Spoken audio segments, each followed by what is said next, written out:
did a great job of putting that ball in play and really busting it down the line. Of course, Paulo got on, which, was good. He had a good night tonight, starting to look a little bit better. But, that first run was huge there when you got, Madison Bumgarner on the mound. You know that it's going to be a dogfight, especially as well as Vargas throwing. Paulo, you mentioned him. I mean, he was all over that run, too, stealing second, getting to third on the ground in the third, too. I mean, yeah. Shows you what he can do with that delayed steal. Yeah. We were successful on a couple delayed steals tonight, and, Bumgarner's tough to run on. So we thought we'd try that strategy, and it worked out okay for us. It seemed like the approach against Bumgarner was pretty good tonight, too. We hit some balls good off of him, Our lefties, Moose, Gordy had good approaches. Haas smoked the ball to center field his first time up, and I just thought they swung the bats pretty well against him. Usually when guys come back from Tommy John, there's sort of an adjustment period where they're sort of learning how to throw with the new ligament and getting their command down. Even last September, it didn't seem like Vargy had much of one of those periods. He just came back and.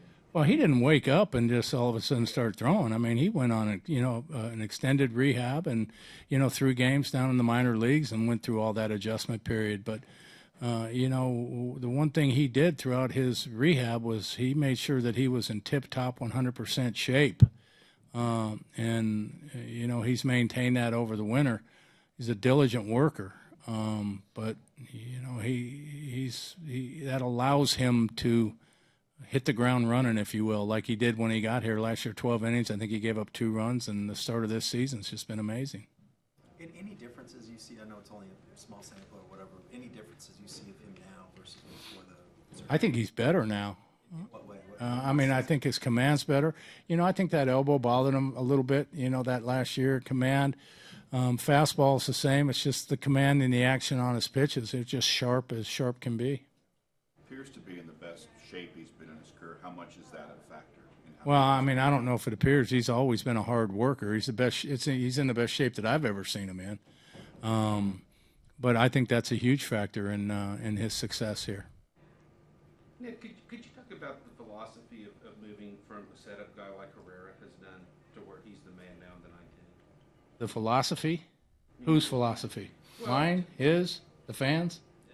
I don't know. Who are you talking about? Yours. Mine? Yeah. My philosophy on why I moved him? Well, I mean, it's obvious why he moved him, but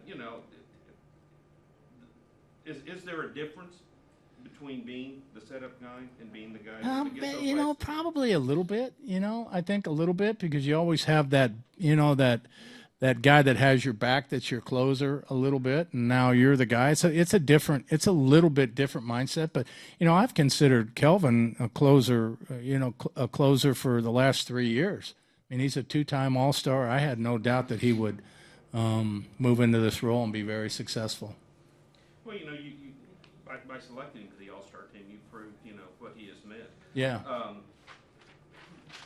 In a situation like that, I mean, mentally, do you think it's a little bit tougher? I mean, you know what he can do physically. Yeah, it might be a little bit tougher. I think you got to be a little bit more mentally tough to be a closer. Because you're the last line. You're coming in and you're closing that game out, and there's nobody to back you up. There's nobody to get you out of trouble.